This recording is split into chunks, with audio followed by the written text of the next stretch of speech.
what was daily life like in ancient Egypt. Tonight, we step into the time machine and set our destination to Thebes, the capital of the Egyptian Empire, in 1800 before the Common Era. Here, you are a simple pottery maker, a father of 3, living under the watchful eyes of the pharaoh. I will soon dim the lights for your uninterrupted sleep. Let the journey commence. Good morning. You wake up as the first light of dawn filters through the small window of your mud brick home. The air is already warm, promising another scorching day in Thebes. Your wife Nefertari stirs beside you on the reed mat that serves as your bed.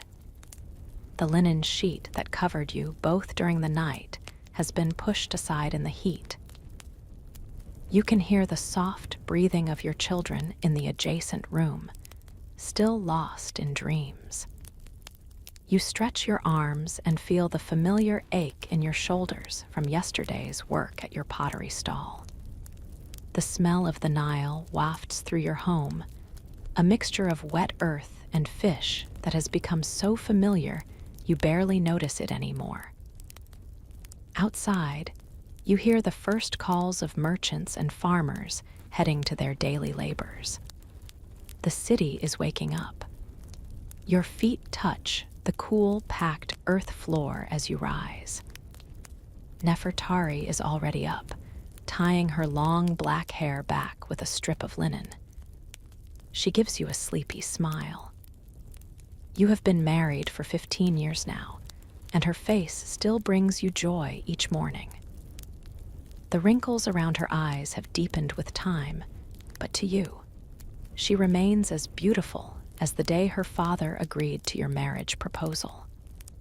You make your way to the small courtyard at the center of your home. The morning air feels fresh against your skin before the heat of the day takes hold. A clay basin filled with water awaits you. You splash the cool water on your face and neck, washing away the night's sweat. Cleanliness is important to you, as it is to all Egyptians. You rinse your mouth with natron mixed with water, the salty taste familiar and refreshing. You use your finger to rub your teeth clean, then spit into a small drainage channel that leads outside. Nefertari hands you a small copper mirror. You examine your face, the deep tan of your skin from years under the Egyptian sun, the lines etched around your eyes, the closely cropped black hair that is beginning to show strands of gray. At 40 years, you are considered well into middle age. Many men you grew up with have already joined Osiris in the afterlife. You are fortunate to have survived this long, to have a thriving trade, a loving family. Your youngest son, Amenemhat, named after the great pharaoh, stumbles into the courtyard, rubbing sleep from his eyes. At 7 years old, he is already showing interest in your pottery trade. Your older son, Keti, 16 and nearly a man, follows shortly after. Your daughter, Sat Hather, 12 years old and becoming more like her mother each day, helps Nefertari prepare the morning meal. The smell of freshly baked bread fills the air. Your wife has already been to the communal oven down the street, where neighborhood women gather each morning to bake the day's bread. The loaf is still warm, made from emmer, wheat ground on your household grinding stone. You can see bits of sand and grit in the dense bread, an unavoidable part of Egyptian bread that slowly wears down your teeth over the years. But the taste is good, especially when dipped in the small bowl of olive oil Nefertari places before you. You sit cross-legged on a reed mat in the courtyard. Your family joins you for the simple morning meal. Besides bread and oil, There are fresh figs from the tree that grows in your neighbor's yard. He trades the sweet fruit for some of your pottery. There are also dried dates, onions, and a small portion of salted fish from yesterday's market. You wash it all down with a jar of beer, not the strong black beer served at festivals, but the lighter everyday variety that quenches thirst and provides nourishment. The beer is thick, more like a gruel than the clear brews of foreign lands, and you strain it through your teeth as you drink. As you eat, you discuss the day ahead with your family. Keddy will accompany you to your stall in the marketplace today. He is learning the trade and will soon be skilled enough to manage on his own. Sat Hather will help her mother with household tasks, and then go to the river with other neighborhood girls to fetch water. Amenemhat will spend the morning with his mother before joining his uncle, your brother Ipuwer, who has promised to teach the boy to fish. After the meal, it is time to dress for the day. You step into the small sleeping chamber and open the wooden chest that contains your clothing. For a tradesman like yourself, clothing is simple but respectable. You wrap a clean white linen kilt around your waist, the fabric falling to just below your knees. The linen is locally grown and woven, not as fine as what the nobles wear, but of good quality. In cooler months, you might wear a simple tunic over your upper body, but in this heat, you prefer to leave your chest and arms bare.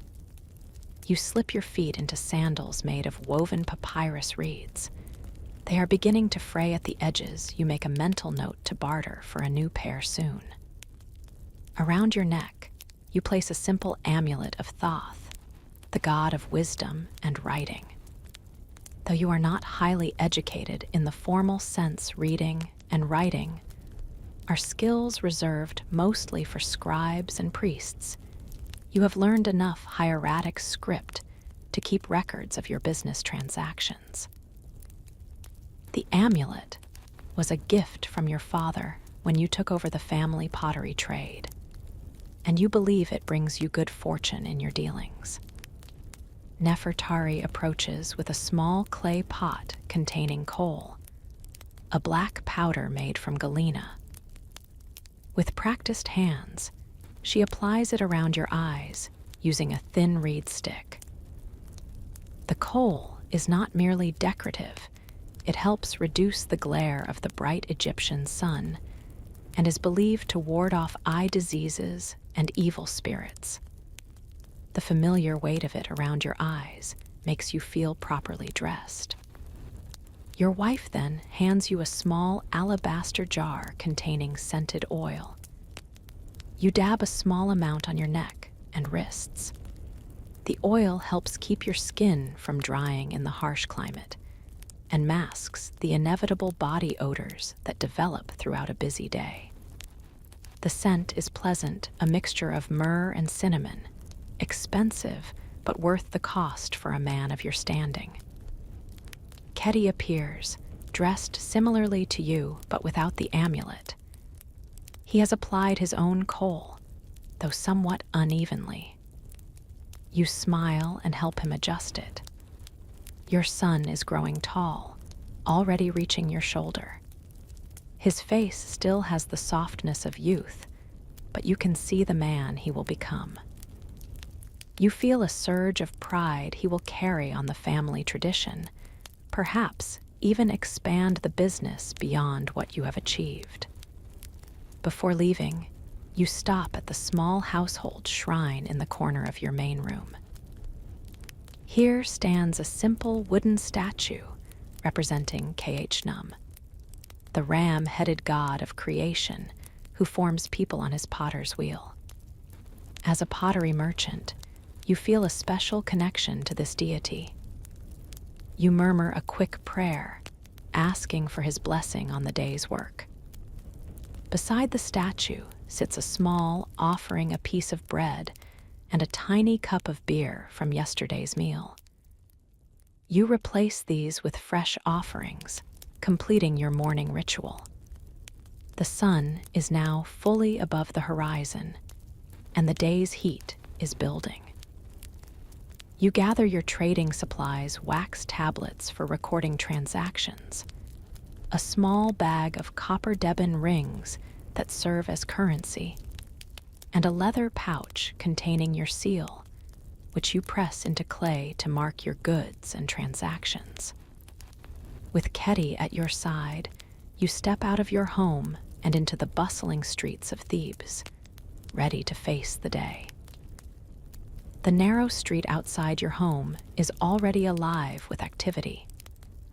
Your neighborhood is a dense collection of mud brick houses similar to your own, packed closely together with shared walls. The homes of craftsmen and merchants like yourself form the backbone of Thebes. Situated between the grander estates of nobles near the palace and the simpler dwellings of farmers and laborers at the city's edge. Children dart between adults, playing games with balls made of linen stuffed with reeds or simple wooden toys.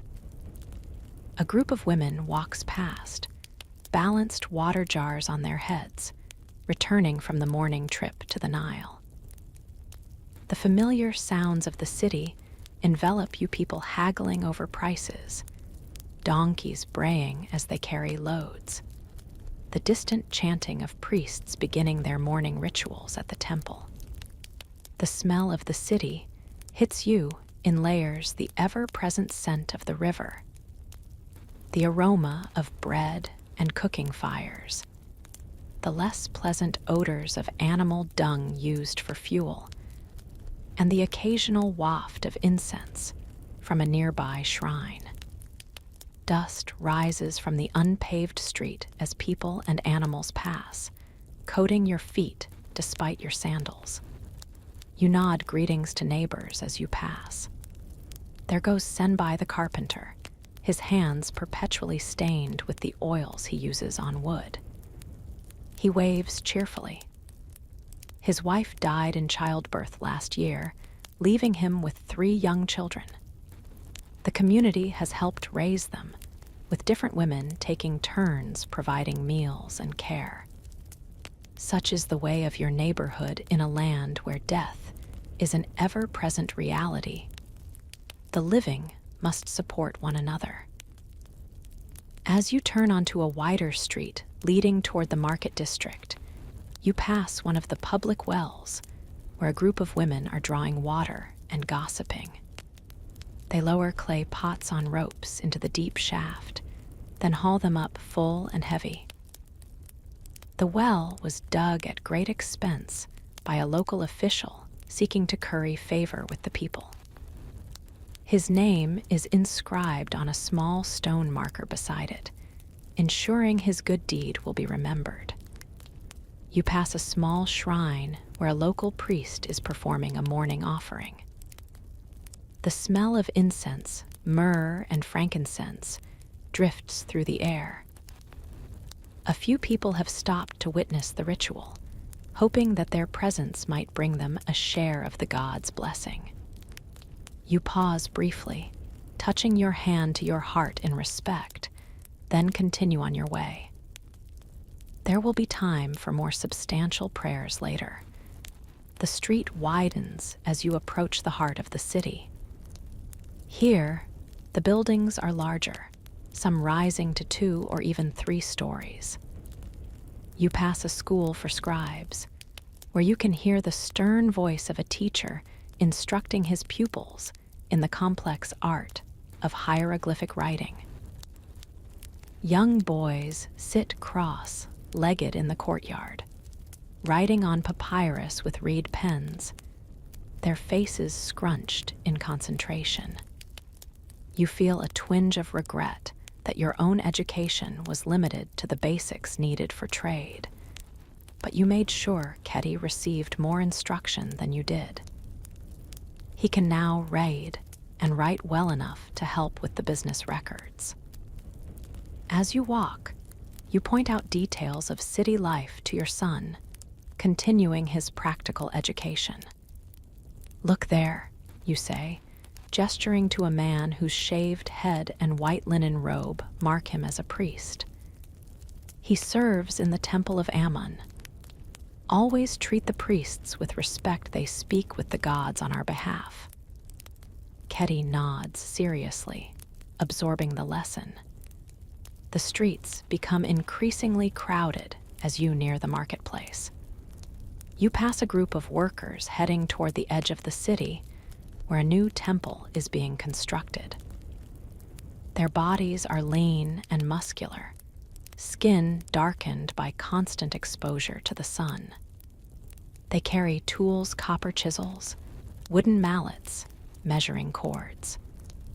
The work is hard, but they are not slaves as some foreigners believe.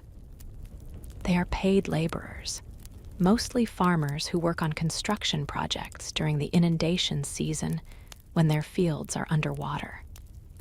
You overhear them discussing the foreman's demands and complaining about their rations. One man shows off a fresh welt on his back from a taskmaster's whip punishment for dropping a stone block. Though they are free men, discipline on construction sites is harsh. You silently thank the gods that your father chose the path of trade rather than labor for your family. The marketplace sprawls before you, a chaotic tapestry of color, sound, and motion. Hundreds of stalls and blankets spread with goods fill the large open area. The noise is tremendous merchants shouting the virtues of their wares, customers haggling over prices, animals squawking and bleating, musicians playing flutes and drums to attract attention to certain stalls. The smells are equally overwhelming: fresh and rotting produce, live animals and their dung, incense and perfumes, cooking food, human sweat. Your own stall is located in a favorable position, not at the very center where the most prestigious merchants sell jewelry and fine imported goods, but in a good section where craftsmen and traders of quality everyday items conduct their business. You rented this spot years ago and have maintained good relations with the market officials who assign locations. A small monthly gift to the chief official ensures your space remains yours. Your stall is simple, but well constructed: a wooden frame with a linen awning to provide shade, a sturdy table for displaying your wares, and reed mats on the ground for larger pieces. Behind the stall is a small storage area where you keep additional stock.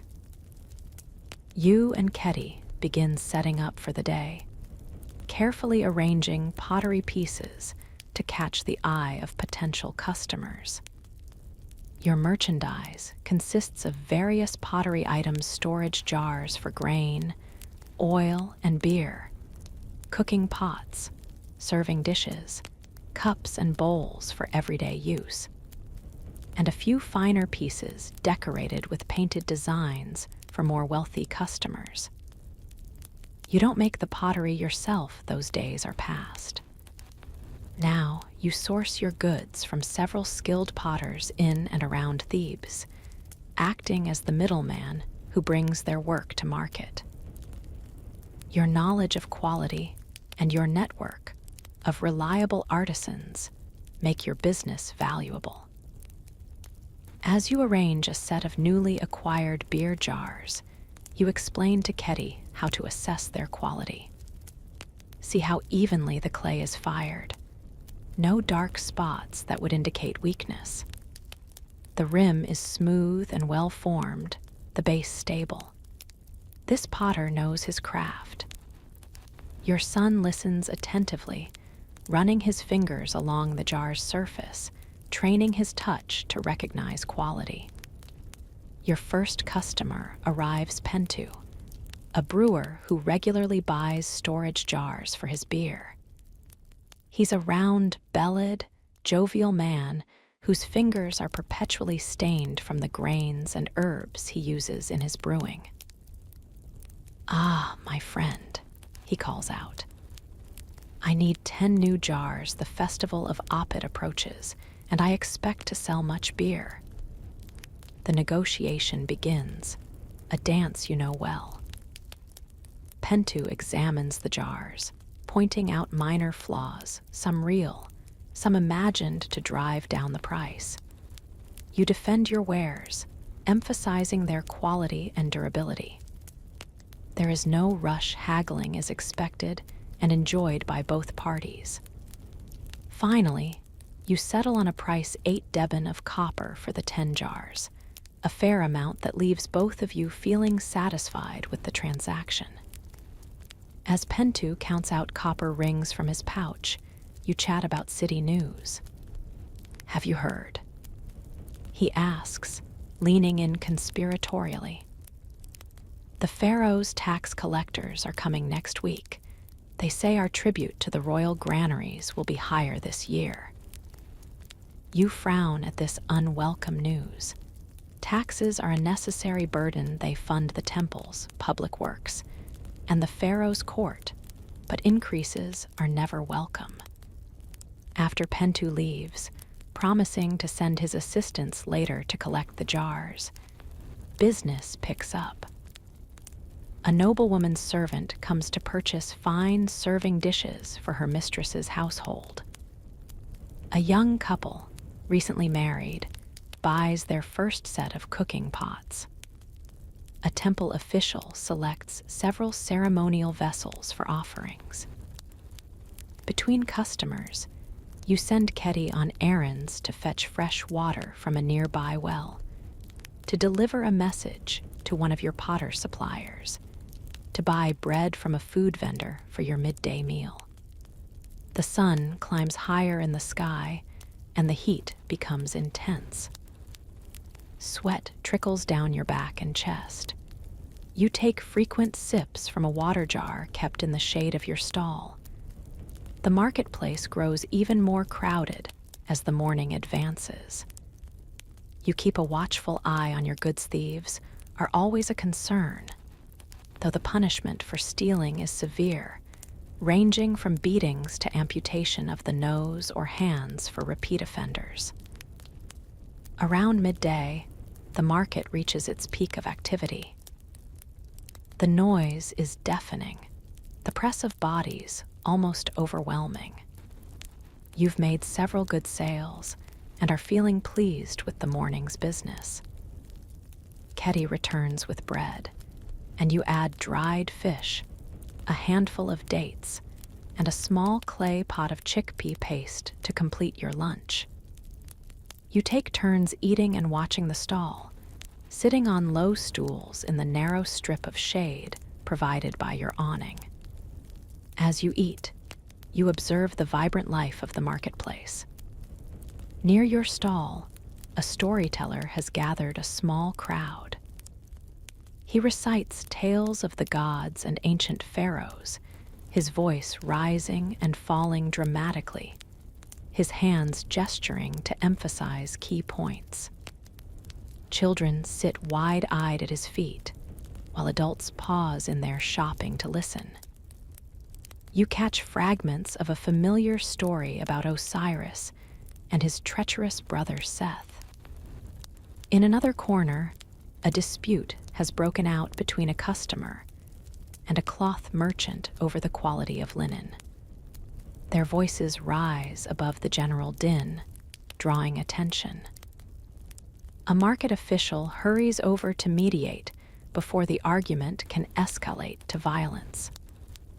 Justice in such matters is usually swift and practical, with the official making a judgment on the spot.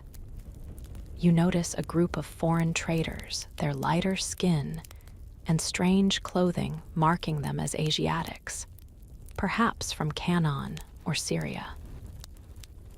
They move through the market with an interpreter examining Egyptian goods, with curious eyes. Foreign trade has increased during your lifetime, bringing exotic goods and new ideas to Egypt. You've occasionally purchased unusual clay or pigments from such traders to pass on to your potters for experimentation. After your meal, you wipe your hands on a small linen cloth and prepare for the afternoon's business. The crowd has thinned slightly as many people retreat to their homes for the hottest part of the day, but there are still plenty of potential customers. You rearrange your display, bringing forward items that haven't yet sold and creating an attractive new arrangement. A commotion at the edge of the marketplace catches your attention. A procession is passing by priests carrying a shrine that houses a statue of Ammon, the chief god of Thebes. The portable shrine is hidden from view inside a miniature boat made of gold, carried on poles on the priest's shoulders. People in the market prostrate themselves as the procession passes, touching their foreheads to the ground in reverence. You and Keti do the same, murmuring prayers for the gods' blessing on your business. As the afternoon progresses, you notice your neighbor Nakhet, a seller of wooden furniture, looking unwell. His face is flushed, and he sways slightly as he speaks with a customer. Suddenly, he collapses to the ground, his eyes rolling back in his head. You rush to his side, calling for help. "Fetch a physician," you shout to a nearby boy, pressing a small copper ring into his hand to ensure his cooperation. While waiting for help to arrive, you loosen Nakhet's collar and fan his face with a piece of papyrus. His skin burns with fever. You've seen such sudden illnesses before they can be deadly if not treated. You send Keti to your stall to bring water, which you sprinkle on Nakhet's face and help him sip slowly when he regains consciousness. An elderly man arrives, his shaved head and leopard skin cloak identifying him as a physician priest. He kneels beside Nakhet, examining him with practiced hands, pressing on different parts of his abdomen and chest, looking into his eyes and mouth. "The illness is in his blood," the physician pronounces. "The red god Seth has sent his burning arrows into this man's veins." From his bag, the physician produces several small packets of herbs and powders.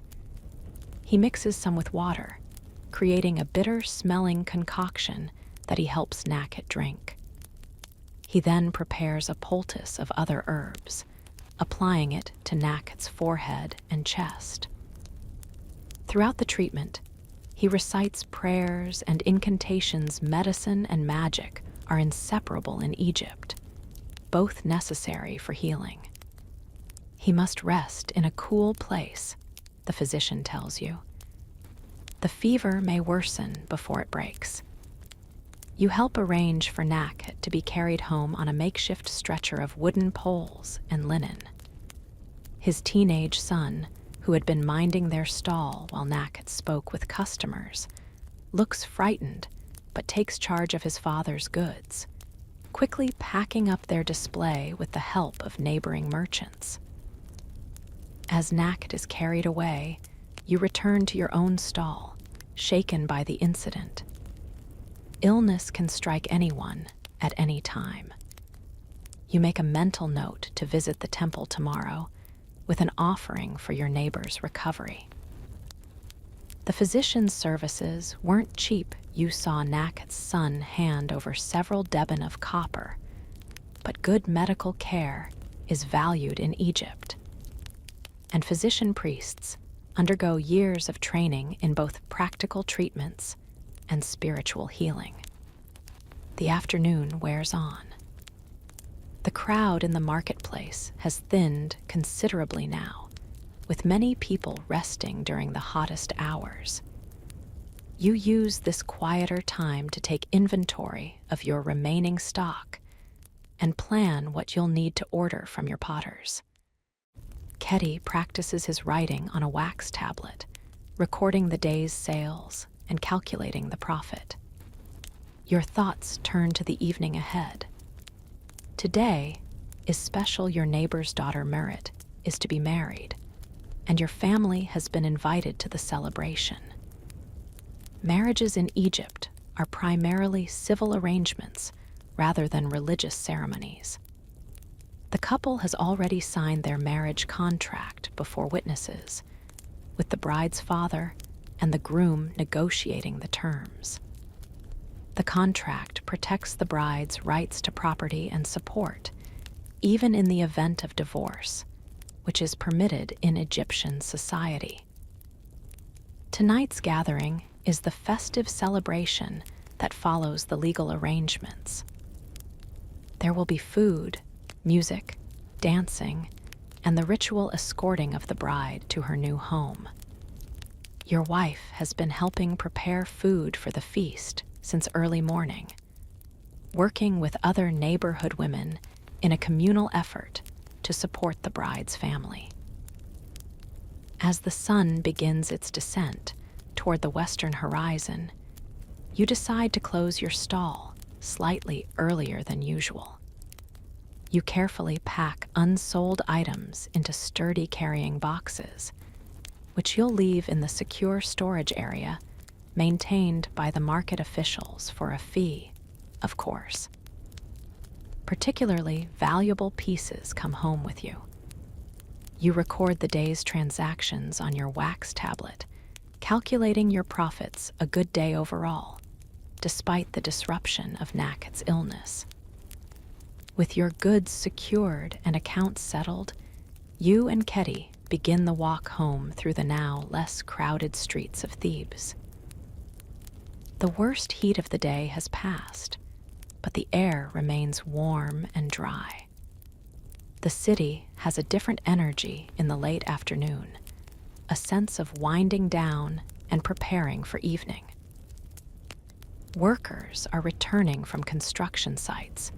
Children play in the streets before being called in for evening meals. Women chat at the wells during the day's final water collection. As you walk, you pass near the temple complex dedicated to Amun-Ra. Its massive pylons, huge trapezoidal gateways tower above the surrounding buildings. Beyond them, you glimpse the tops of tall obelisks and massive columns, their capitals carved to resemble papyrus plants.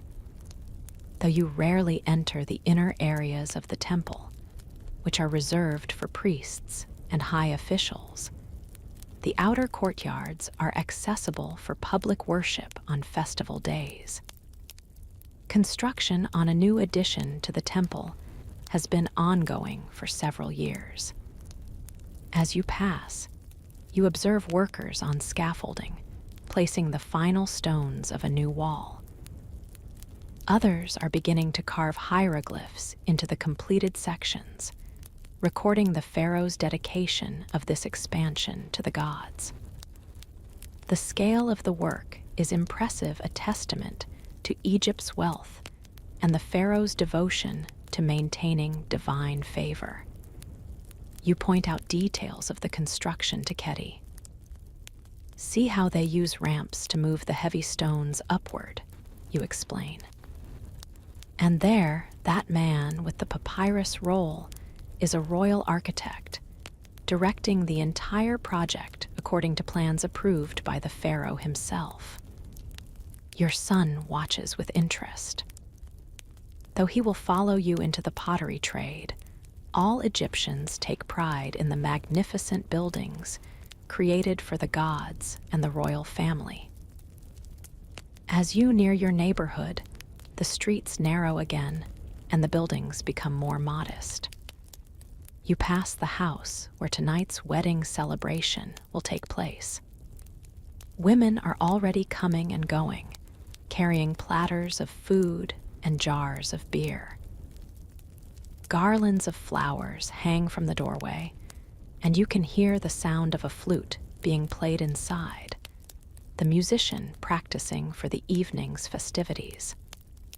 You arrive home to find your house bustling with activity. Nefertari is directing Sat Hather and two neighbor women in the final preparation of your family's contribution to the wedding feast, a large platter of roasted duck with onions and herbs, and several loaves of sweet bread made with honey and dates. The aroma fills your home, making your mouth water despite having eaten not long ago. Amenemhat runs to greet you, excited to show you his day's accomplishment, a small fish he caught with your brother's help. Uncle Ipuwer says, "I have the patience of a heron," he boasts, holding up the fish by its gills. You ruffle his hair, praising his skill. The fish will make a good addition to tomorrow's breakfast.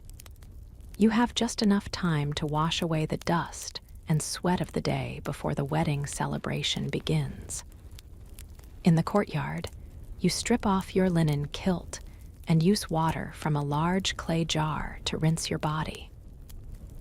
The water feels wonderfully cool against your skin. Nefertari brings you a clean kilt, your best one, reserved for special occasions. The linen is finer than your everyday garment, and it has been carefully pleated and folded.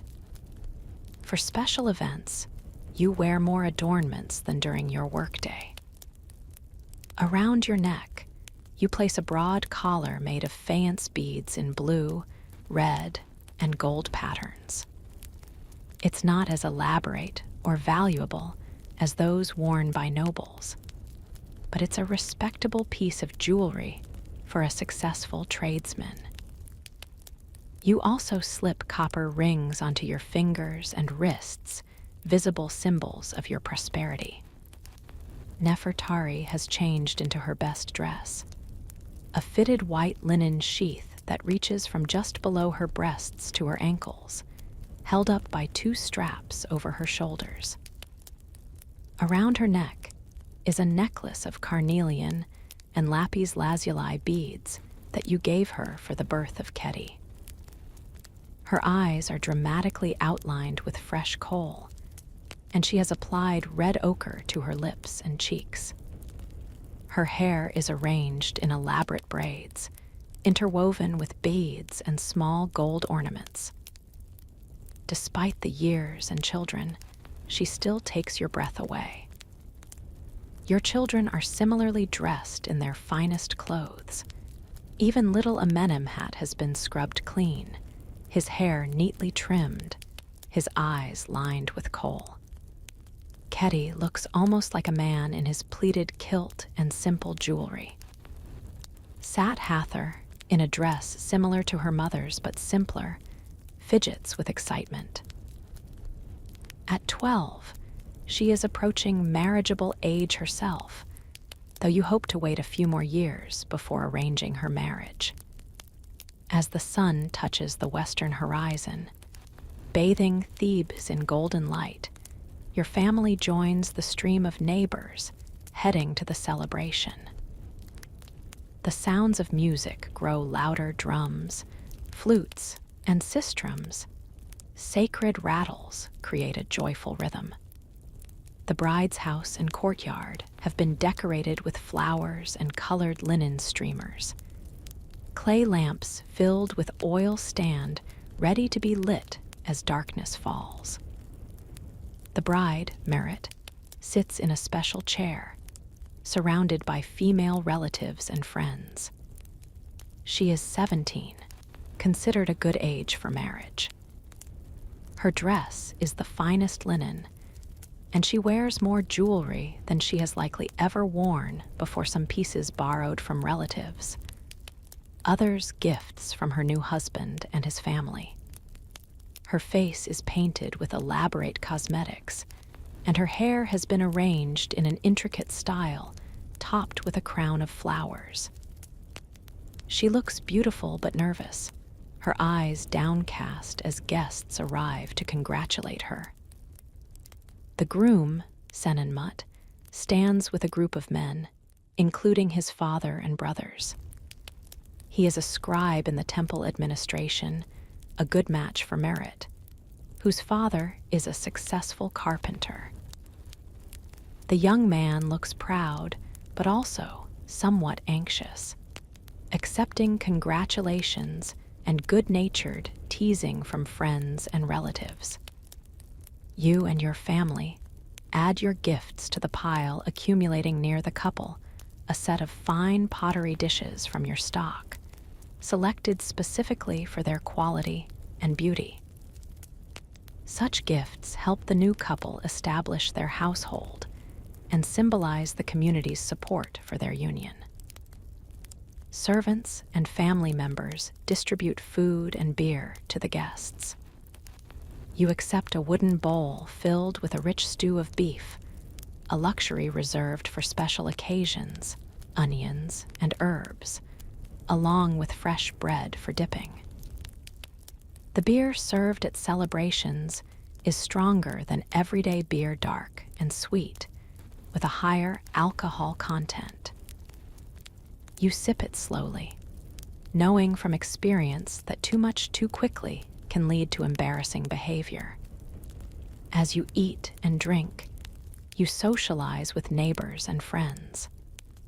Conversations flow around topics, both serious and light.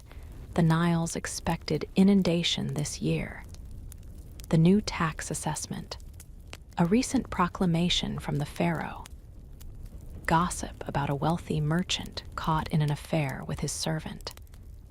Community gatherings like this are important for sharing news and strengthening social bonds. Musicians play more energetically as the evening progresses. A professional dancer has been hired for the celebration, a young woman who moves with extraordinary grace, her body twisting and bending in time with the music, her hands making symbolic gestures that tell stories of the gods. Guests clap in rhythm, some joining in the dancing themselves as the beer loosens inhibitions. Children run and play in the edges of the gathering, occasionally being shushed when they become too rowdy. Your youngest, a Menemhat, has found friends his own age, while Sat Hather sits with a group of girls, watching the dancer with admiration and whispering among themselves. Keti has joined a group of young men, trying to appear mature and worldly. As night fully descends, the oil lamps are lit, casting a warm, flickering light over the celebration. The most important ritual of the evening is about to begin, the procession that will take Merit to her new home with Senenmut. The couple will live with his parents initially, in a room added to their house, until they can afford their own home. The procession forms, led by musicians playing joyful tunes. The bride's female relatives help her rise from her chair and join the line. Guests fall in behind, creating a festive parade through the streets. You and your family join the procession, Nefertari holding your arm, your children following close behind. The night air has cooled considerably, bringing welcome relief after the day's heat. Stars shine brilliantly in the clear desert sky, and a quarter moon provides additional light.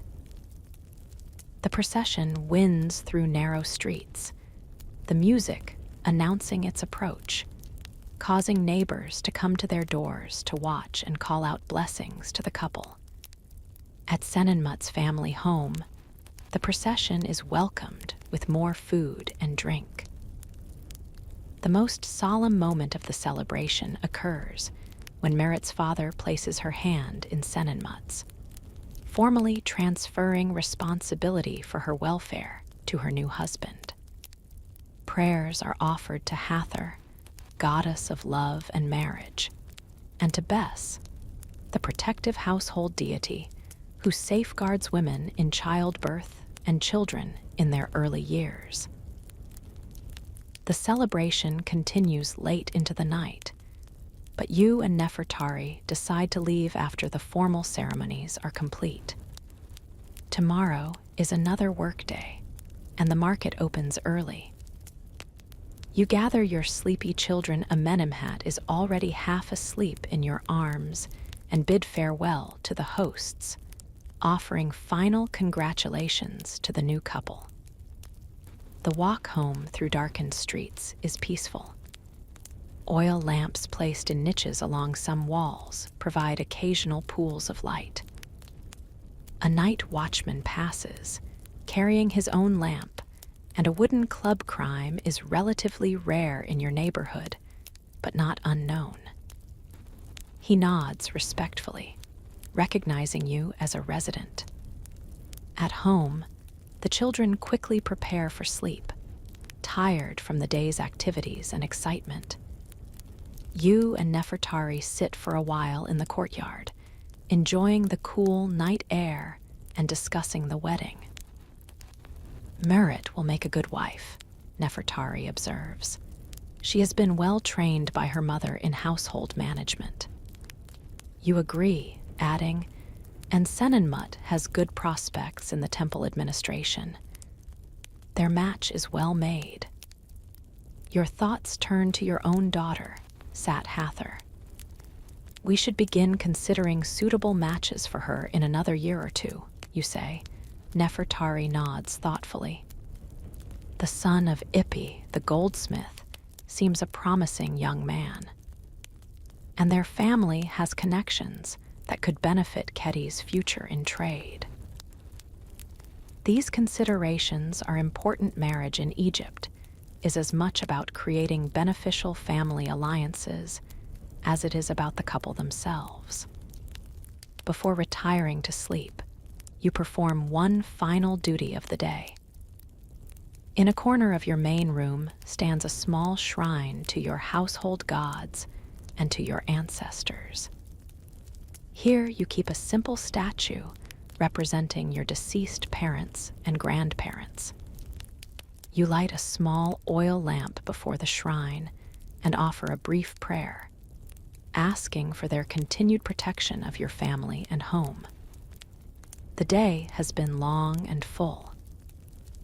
As you settle onto your sleeping mat beside Nefertari, your body feels the familiar aches of middle age, enhanced by the day's activities. Your mind reviews the day's business, calculating profits and planning tomorrow's transactions. But these thoughts gradually fade as sleep approaches.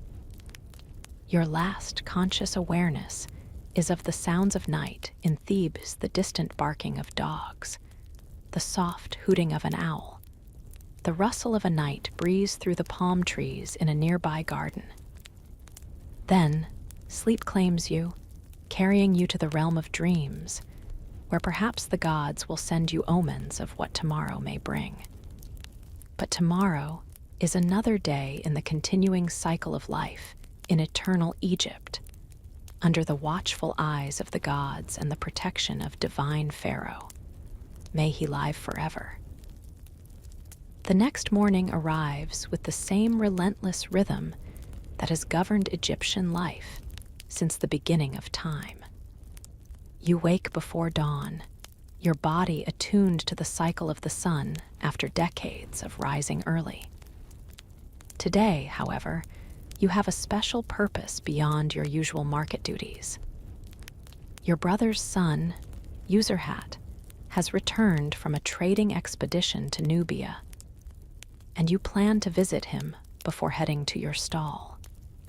The familiar morning rituals unfold once again: washing, dressing, eating the simple breakfast of bread and figs. But today, there is an undercurrent of excitement in your household. Userhat always brings exotic stories and sometimes unusual gifts from his journeys south. Your children are particularly eager, pestering you with questions about what treasures their cousin might have brought back this time. "Will he have ebony, father?" asks Amenemhat, his eyes wide with anticipation. "Or perhaps ivory from elephant tusks?" "We shall see," you reply, smiling at his enthusiasm. Nubia is rich in many things that Egypt values. But remember, trade is not just about bringing back treasures, it is about building relationships with other lands. You finish your morning meal and preparations quickly. Today, you wear a slightly finer kilt than usual and add a second amulet to your neck, one depicting Khnum, your personal deity, and another showing Horus, the falcon-headed god who protects travelers. Your brother's home is in a different district of Thebes, closer to the river docks, where trading vessels arrive from up and down the Nile.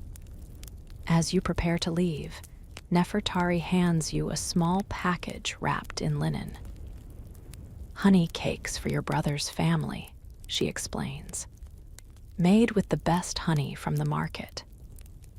You thank her with a quick kiss on the cheek, a gesture of affection not commonly displayed in public, but acceptable within the privacy of your home.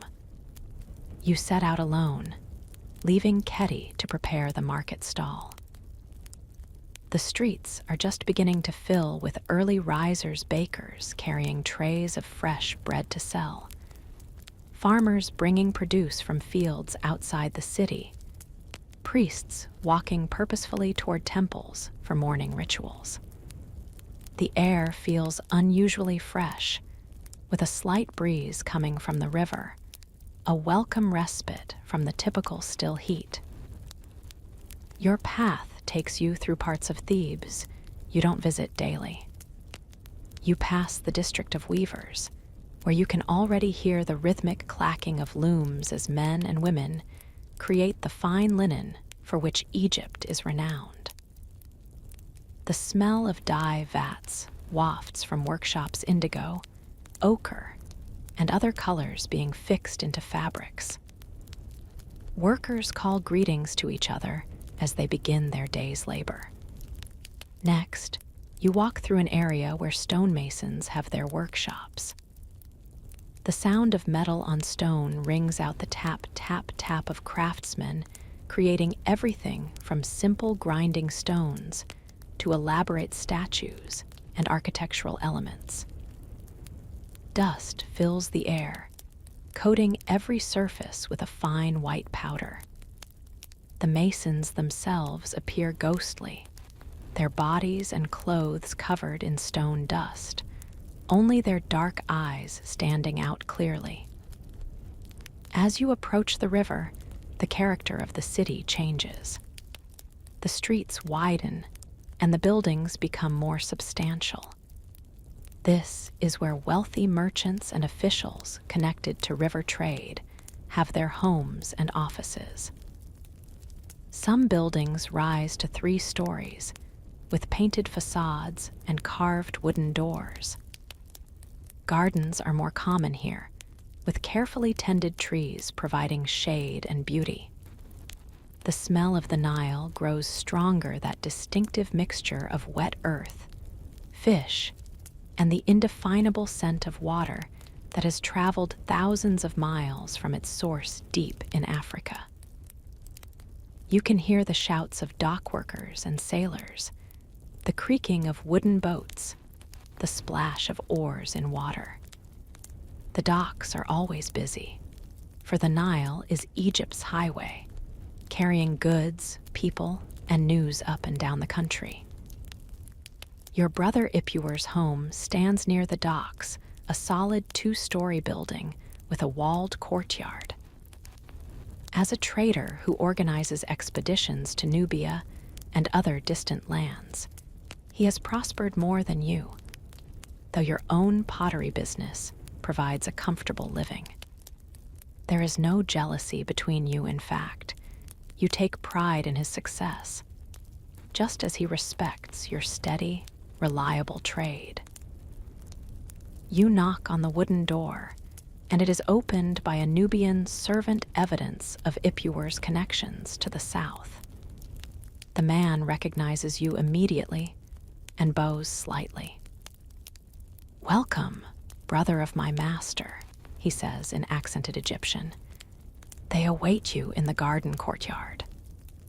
The interior of Ipuwer's home is noticeably cooler than the street, thanks to thick walls and clever design that creates natural air circulation.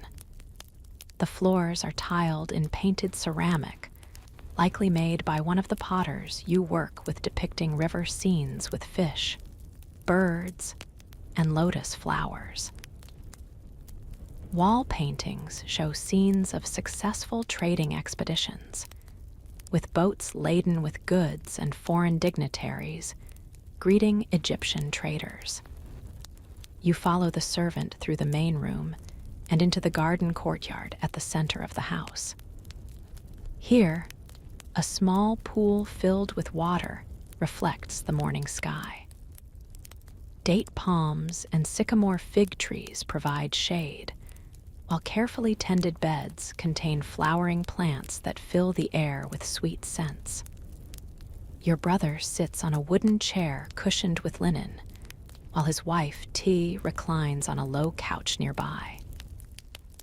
Their two daughters, both younger than your children, play a board game on a mat on the ground. Userhat, your nephew, stands as you enter. At 25, he has grown into a confident young man, tall and lean from his travels. His skin is darker than most Egyptians, bronzed by months in the southern sun. He wears his hair longer than is typical in Thebes, tied back with a leather cord in the style of Nubian traders. His kilt is of unusually fine linen, and around his neck hangs an amulet of unfamiliar design, clearly foreign. "Uncle," he exclaims, stepping forward to embrace you. You return the embrace warmly, then greet your brother and his wife with the formal gestures of respect appropriate to their home. The girls abandon their game to cluster around you, hoping for treats or stories. You produce Nefertari's honey cakes from your linen package, earning delighted squeals from your nieces. Servants bring chairs for you and Userhat, along with cups of beer, not the thick, everyday variety, but a clearer, stronger brew reserved for special occasions. Your brother raises his cup in a toast. "To successful ventures, both in distant lands and in our own city," he says. You all drink, the beer cool and refreshing after your walk. "Tell us of your journey, son," Ipuwer says to Userhat, settling back in his chair. "Your uncle has come especially to hear your tales." Userhat's face lights up with enthusiasm. "This expedition went farther south than I have ever traveled before," he begins. "Beyond the Second Cataract, into lands where few Egyptians have set foot. The people there have skin as dark as ebony and wear gold ornaments in their ears and noses. Their warriors are fierce, but they welcomed us once they understood we came to trade, not to conquer." As he speaks, Userhat opens a wooden chest that sits beside his chair. From it, he produces objects that make your eyes widen: a curved knife with a handle of carved ivory, a necklace of gold beads, unlike any Egyptian design, a small statue of a strange animal with a long neck that Userhat calls a giraffe. "The southern lands are full of wonders," he continues. "Animals larger than cattle with horns as long as a man's arm. Trees taller than any temple, with leaves that close at night as if in sleep. People who paint their bodies with patterns and dance until they fall into trances, communing with spirits. You listen, fascinated, as your nephew describes landscapes, customs, and peoples so different from Egypt. Though you have never traveled far from Thebes, these stories transport you to distant lands. You ask questions about the trading itself, what goods the Nubians valued most, what Egyptian items they sought, how agreements were negotiated across language barriers. They prize our linen above all, Userhat explains, and our bronze tools. In exchange, they offer more gold than you can imagine, uncle, just waiting in the river sands to be collected. And ivory, ebony wood, exotic animal skins, incense, and spices unknown in Egypt. Your brother interjects occasionally, asking practical questions about routes, water sources, and potential dangers.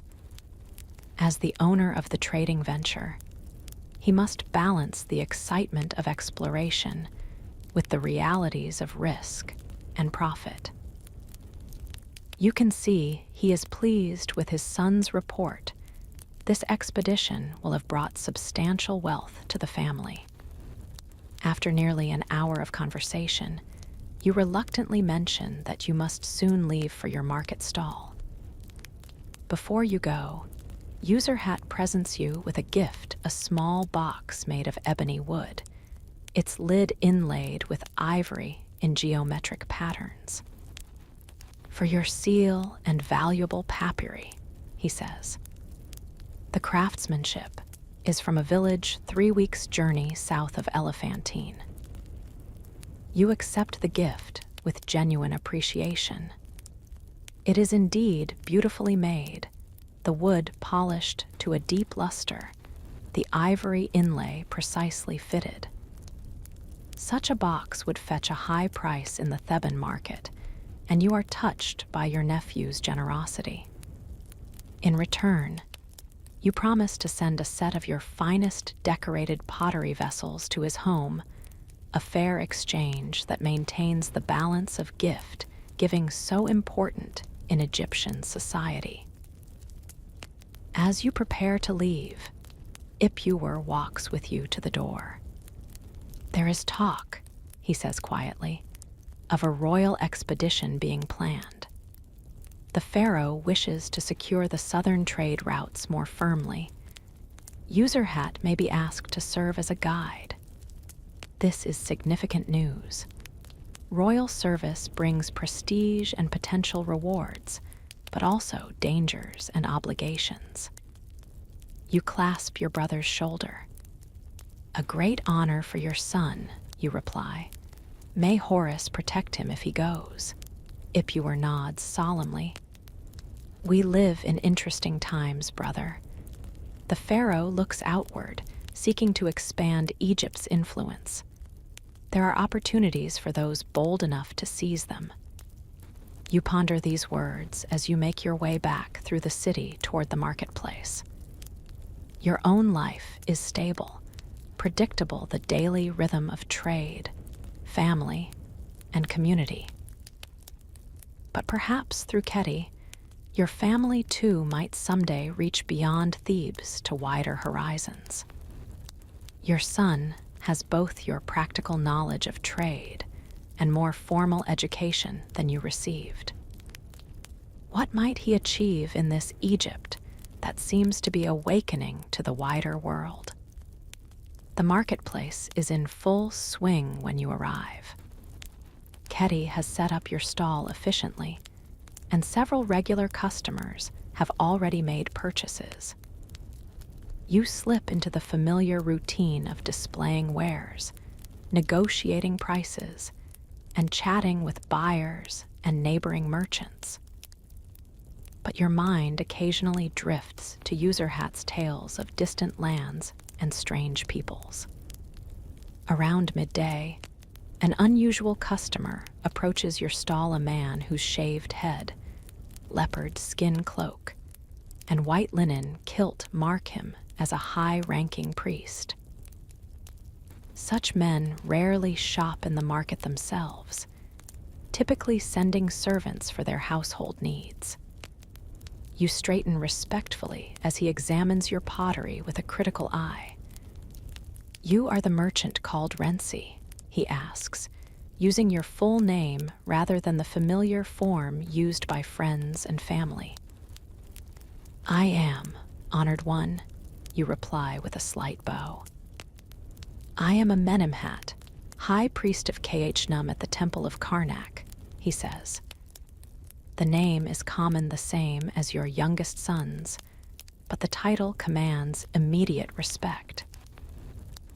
Khnum, the ram-headed creator god, is particularly important to you as a pottery merchant, since he forms humans on his potter's wheel.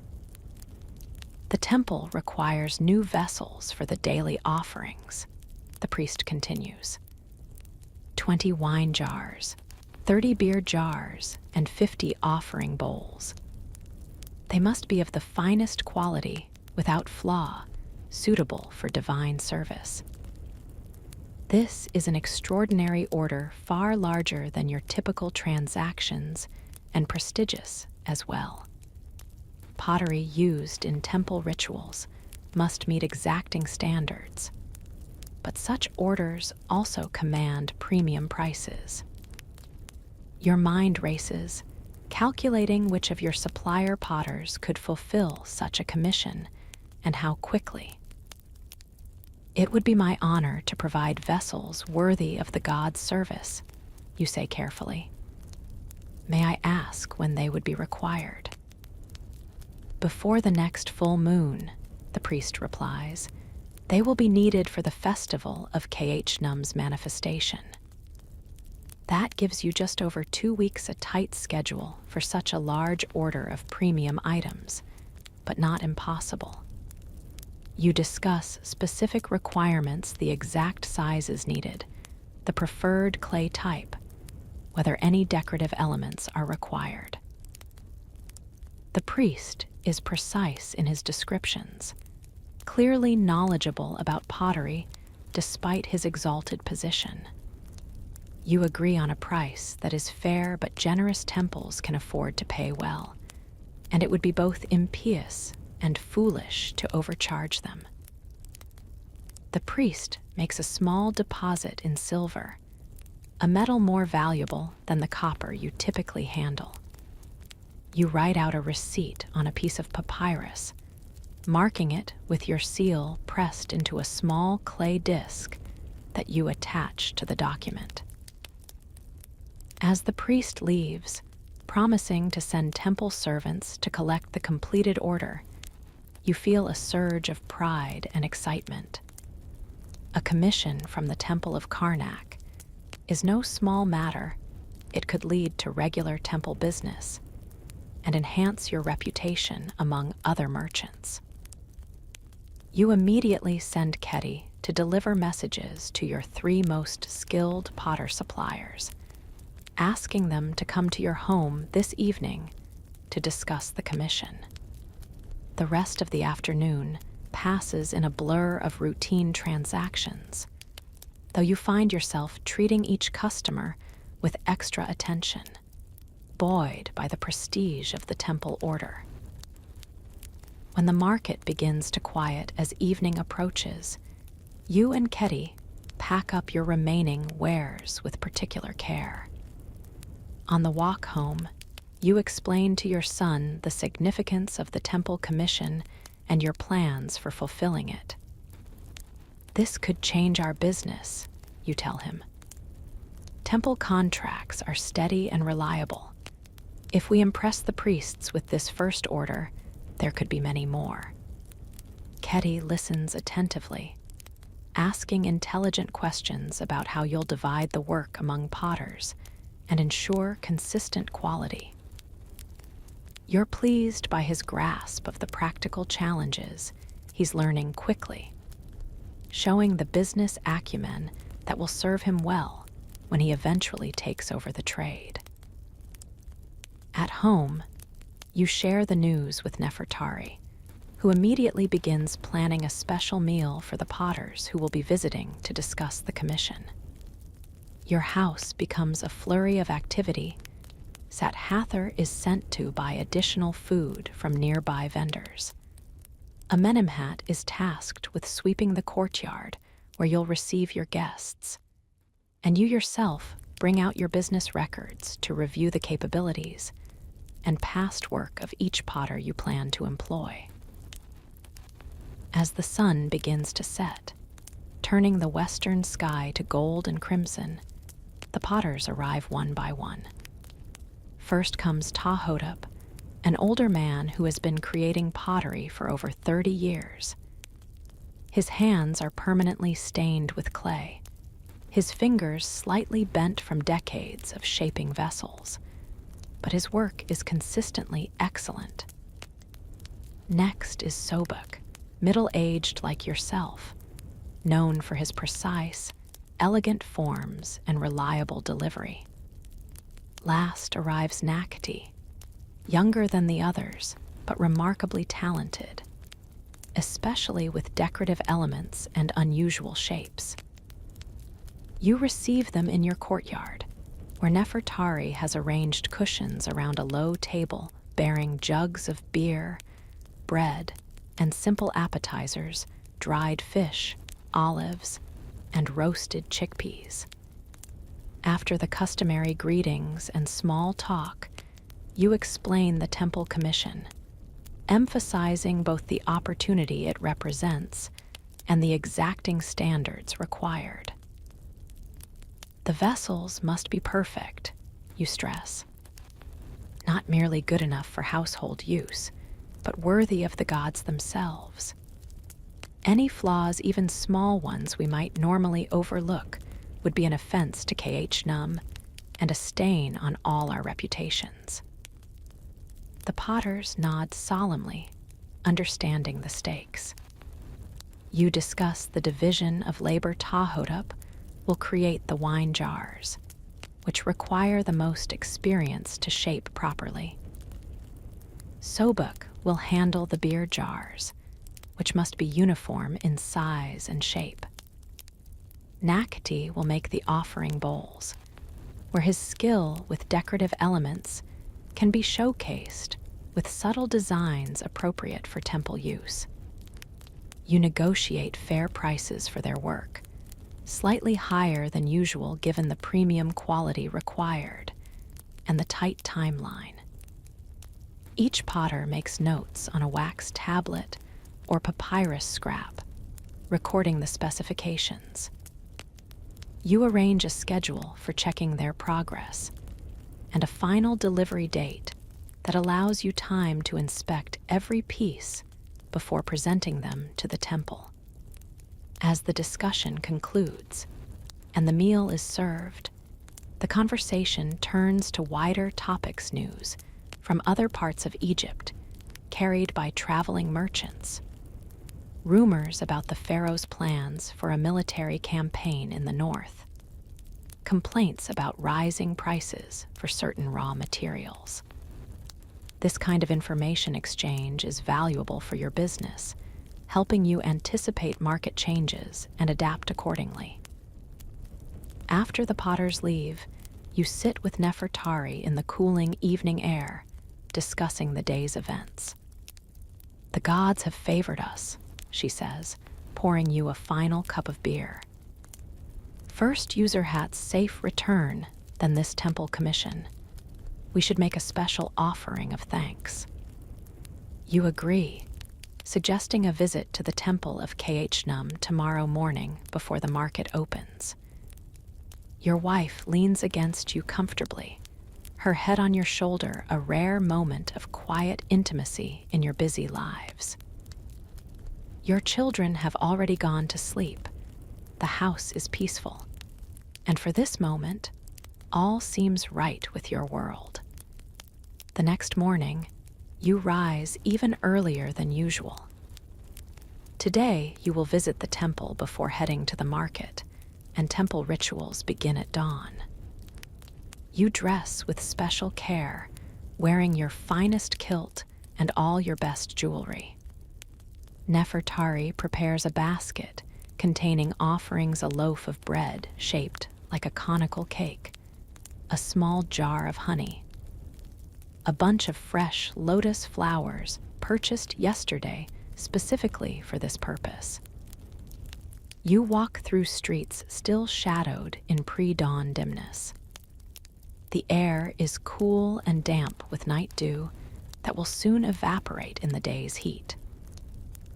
Other early risers nod greetings as they pass bakers heading to their ovens, temple servants hurrying to their duties, night watchmen returning home after their shifts. The temple of Khnum is not the largest in Thebes. That honor belongs to the massive complex dedicated to Amun-Ra, but it is still an impressive structure. Twin pylons frame the entrance, their sloping sides covered with carved and painted scenes of the ram-headed god creating humans on his potter's wheel. Between them, a large wooden door plated with copper stands open, allowing worshippers to enter the outer courtyard. You remove your sandals before stepping through the doorway, a sign of respect when entering divine space.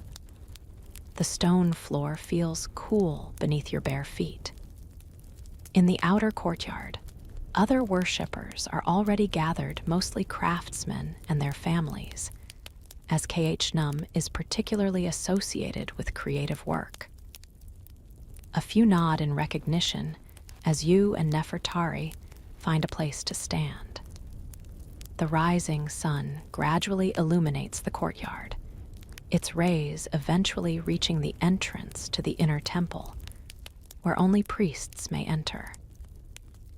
The doors to this sacred space open, and a procession of priests emerges, carrying a small golden shrine that contains a statue of Khnum.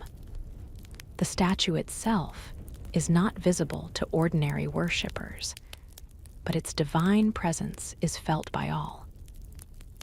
The high priest, not the same man who visited your stall yesterday, but another senior cleric, leads prayers in a sonorous voice that echoes off the stone walls. The assembled worshippers respond at appropriate moments, a rhythm of devotion as familiar to you as breathing. Incense burners send clouds of fragrant smoke skyward, symbolically carrying prayers to the heavens. After the communal worship, individuals may approach a lesser priest to present personal offerings and requests. You and Nefertari wait your turn patiently.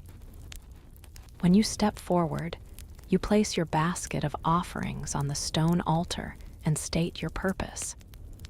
We come to thank the divine Khnum for his blessings on our household and trade, and to seek his continued favor for the temple commission we have received.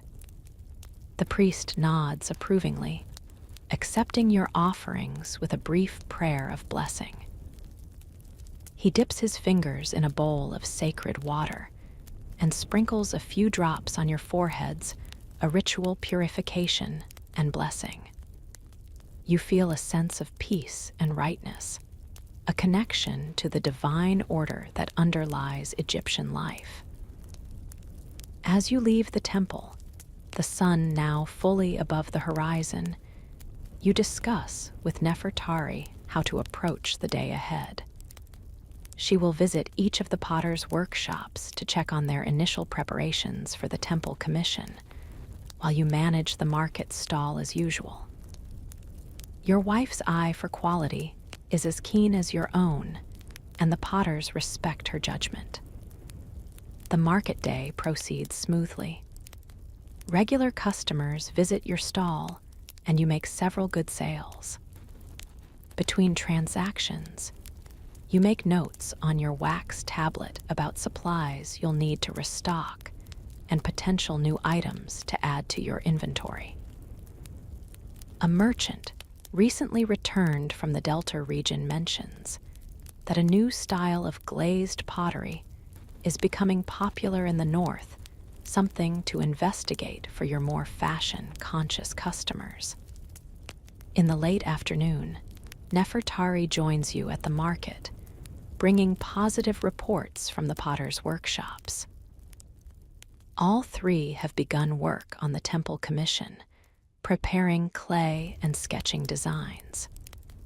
She also brings news from around the city, gathered during her visits. A noble's daughter is to be married to a royal official, creating opportunities for those who supply luxury goods. A new tax on imported goods is rumored to be coming, which could affect prices for certain materials. This exchange of information is typical of your partnership. While you focus on the market and direct customer relations, Nefertari maintains connections throughout the wider community of craftspeople and traders. Together, you have a comprehensive understanding of Thebes' commercial landscape that neither could achieve alone. As you close your stall for the day, a commotion near the market entrance catches your attention. A royal herald, accompanied by several guards, is reading a proclamation. You move closer to hear, joining a growing crowd of curious merchants and customers. By decree of divine Pharaoh Senusrit, living forever, the herald announces in a carrying voice, all citizens of Thebes are summoned to witness the return of the victorious army from the northern campaign 3 days hence.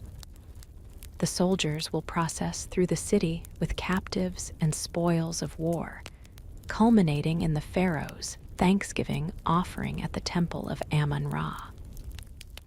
All shops and stalls shall close for this day of celebration. A murmur runs through the crowd, a mixture of excitement and calculation. A royal procession is always a spectacular sight, but a day of closed business means lost income for merchants. Still, such events also bring opportunities. Visitors from surrounding villages will come to Thebes for the spectacle, potentially becoming customers in the days before and after.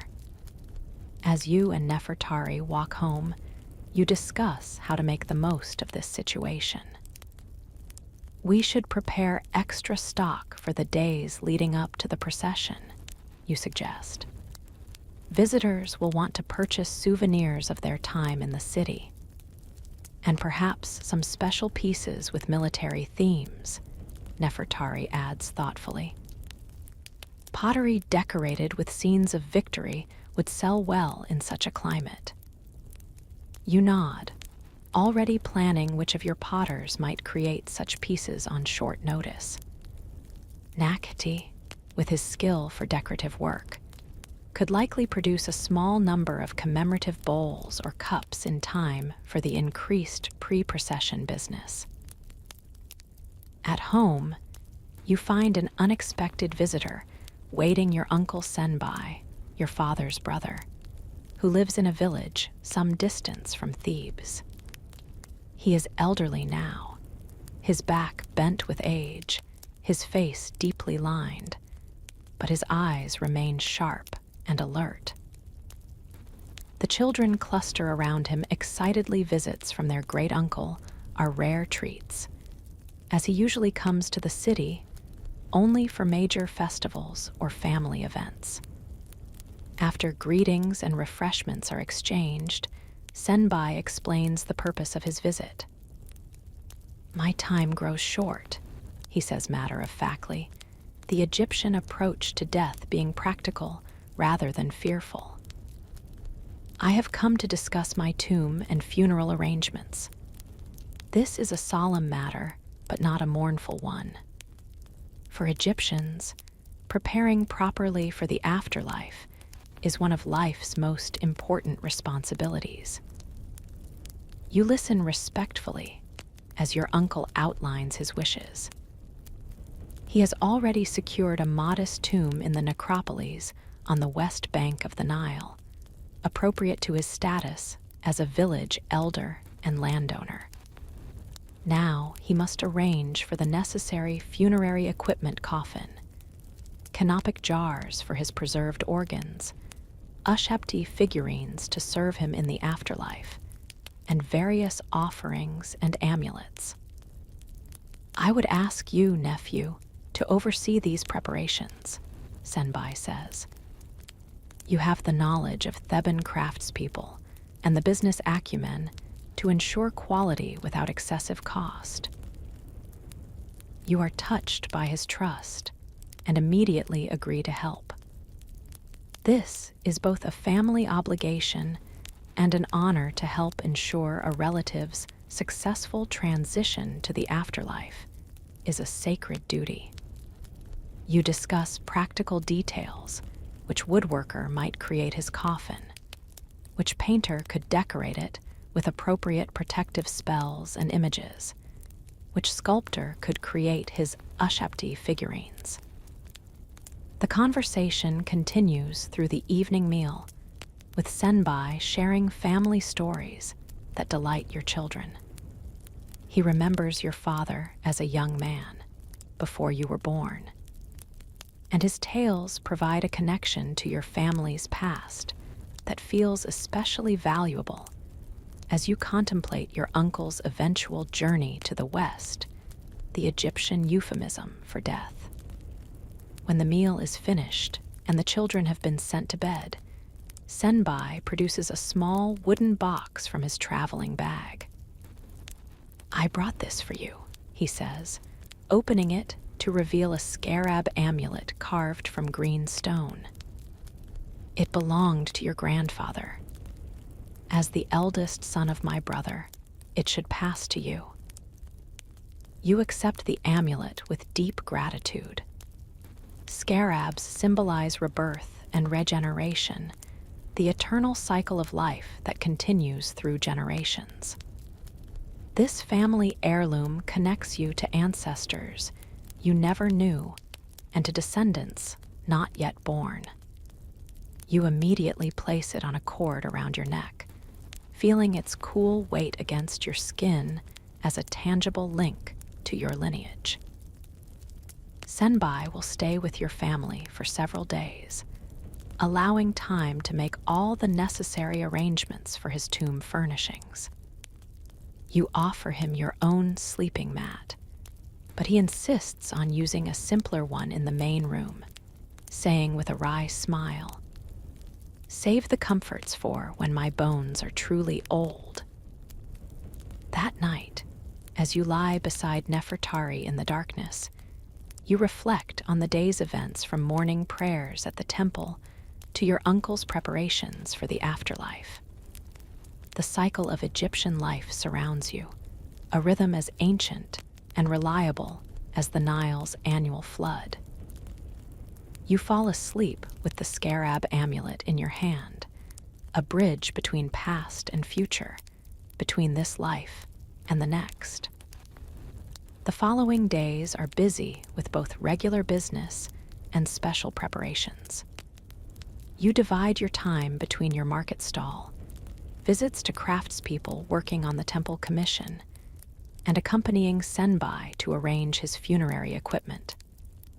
Nefertari manages the household and helps with all these tasks, while also beginning preparations for the day of the royal procession, when you will host a viewing party for friends and relatives from your rooftop, which offers a good vantage point of the main street. 3 days pass quickly, and the morning of the royal procession dawns clear and hot. The city has been transformed, overnight streets swept clean, buildings decorated with painted banners and fresh flowers, temporary viewing stands erected at key points along the procession route. An atmosphere of excitement pervades Thebes, with people in their finest clothes gathering early to secure good viewing positions. Your own home becomes a gathering place for extended family and close friends. Senbai is still with you, along with your brother Ipuwer and his family, including Userhat, recently returned from Nubia. Neighbors join you as well, everyone contributing food and drink to create a festive atmosphere. Children run excitedly between the courtyard and the roof, where adults take turns watching for the first signs of the approaching procession. Around mid-morning, a distant sound of trumpets announces that the procession has begun. Everyone hurries to the roof, finding places along the low parapet that offers views of the main street below. The sound grows louder trumpets and drums creating a martial rhythm, accompanied by the chanting of soldiers and the cheers of spectators lining the route. First come the royal heralds, carrying standards topped with images of falcons and other divine symbols. Behind them, march priests swinging incense burners, filling the air with sacred smoke to purify the path. Then appears the vanguard of the returning army archers with their bows held high, their bodies lean and disciplined, moving in perfect unison. The main body of troops follows infantry carrying spears and shields painted with regimental insignia, their bronze helmets gleaming in the sun. Interspersed among the Egyptian soldiers are units of foreign mercenaries Nubians with their distinctive feathered headdresses, Libyans with side locks and decorated leather armor.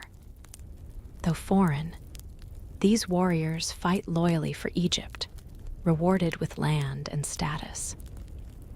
The crowd's excitement builds as war chariots appear lightweight vehicles pulled by 2 horses, carrying a driver and a warrior armed with bow and javelin.